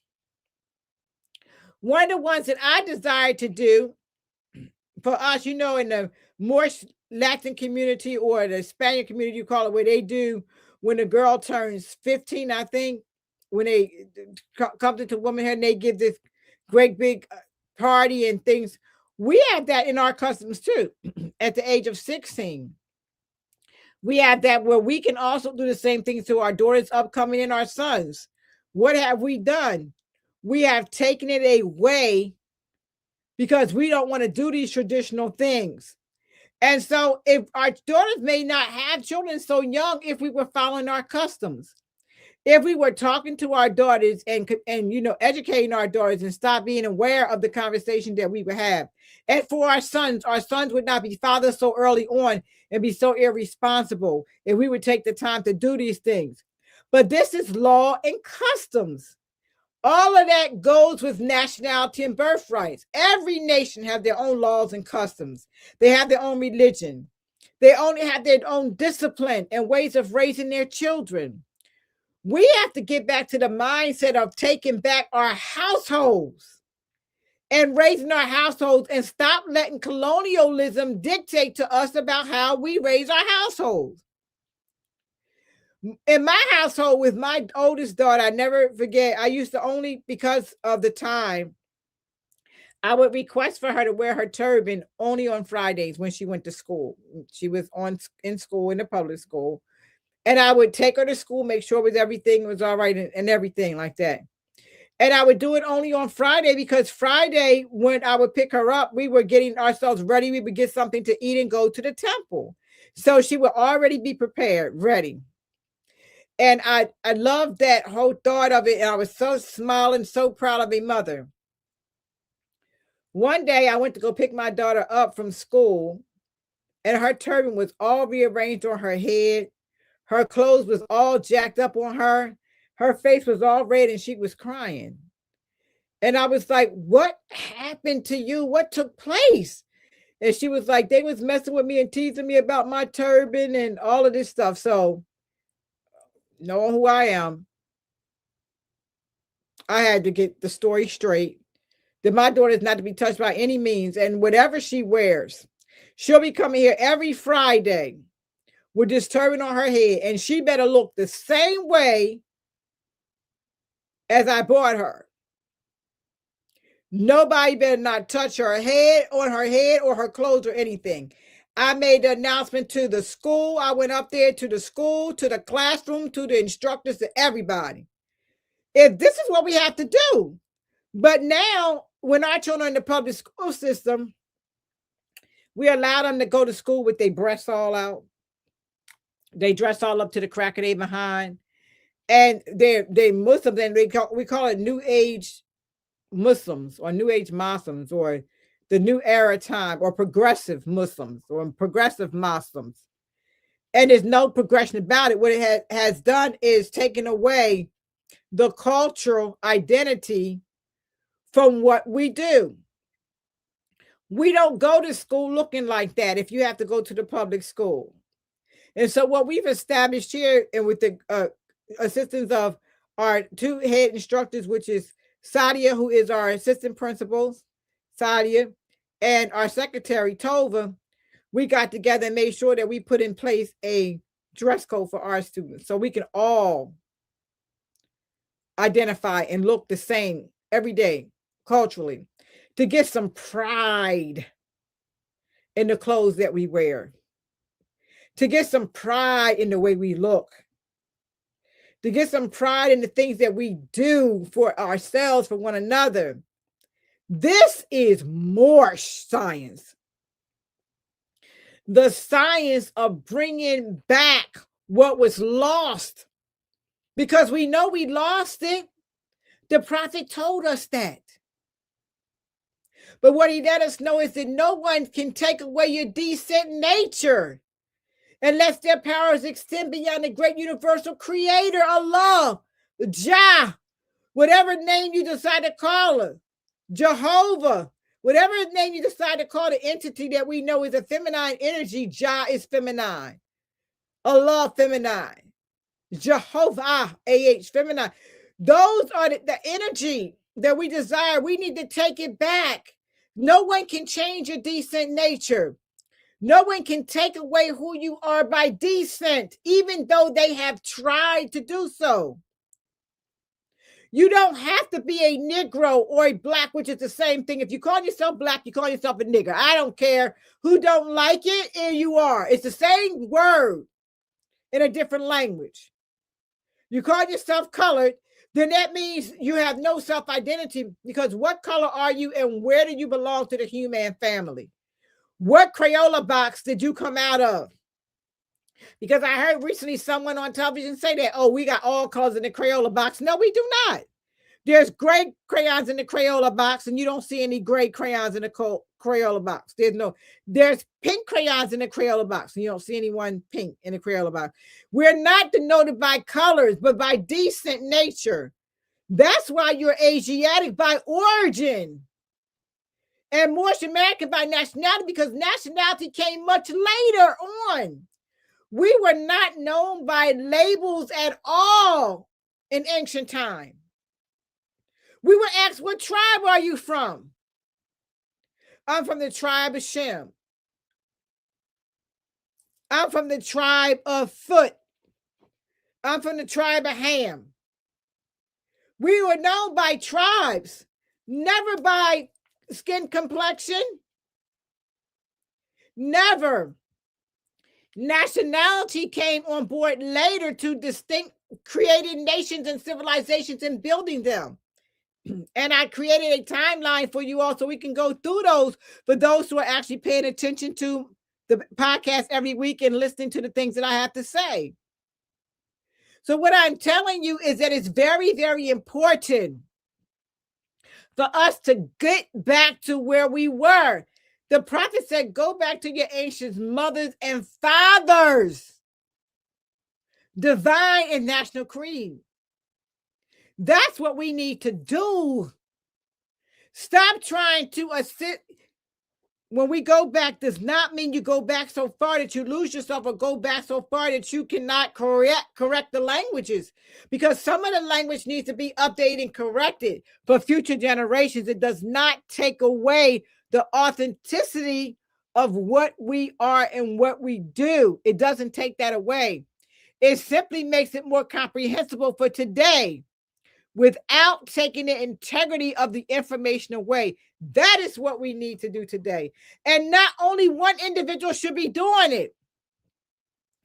All these adept chambers, or the people that claim to be adept, this is what we should be doing. The executive rulers offices should be opened up, and we should be doing these things today. I don't want to just talk about it. We can talk. I want to be about it. And I want to be like the prophet. If you have race pride, come and join your race. If you have pride for what you do, then join me in my fight. That is what we need to do, brothers and sisters. I don't want to dislike you because of something someone said or some misunderstanding that someone had about you. I've been down those roads. That's why I share my stories. I have grown past those things. I don't want to think those thoughts about anyone. I want to have a conversation with you about your concepts, thoughts, and ideals for the Moorish nation, Moorish Science Temple, Divine and National Movement. That's what I want to do. I want us to collectively talk because, listen, other groups of people who care nothing about us are having conversations on how to eliminate us,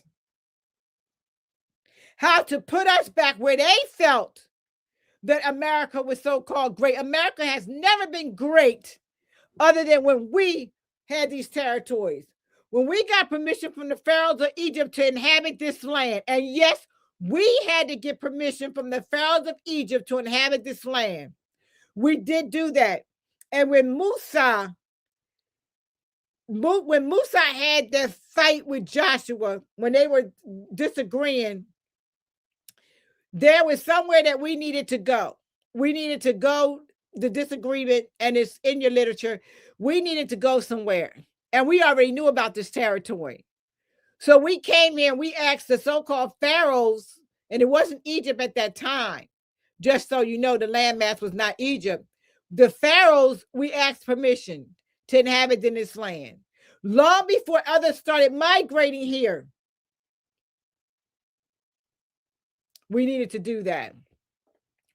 Oh, look at my time. It's 1:50.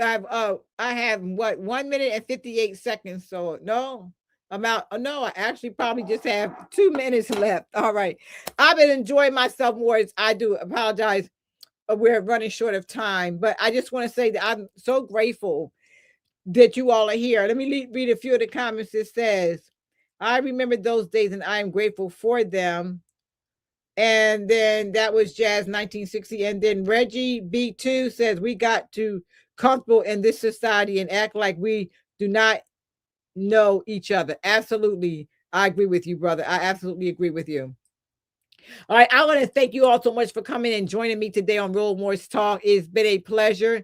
As always, I really enjoy these having conversations with you. Come with me each week and I'll take you on a ride journey. I will tell my stories. I will tell what I've been through, what I go through. I will share that information with you. I will tell you what my visions are, my dreams are for more science, and what I want to make sure that the prophet Noah Jali, when he came here to do the work, that his death was not in vain.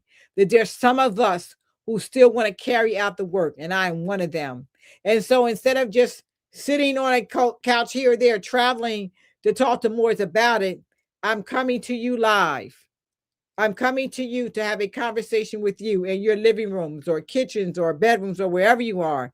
Share this information with others and have them come and join you too. Share the stream, share the link, talk to others about coming to this.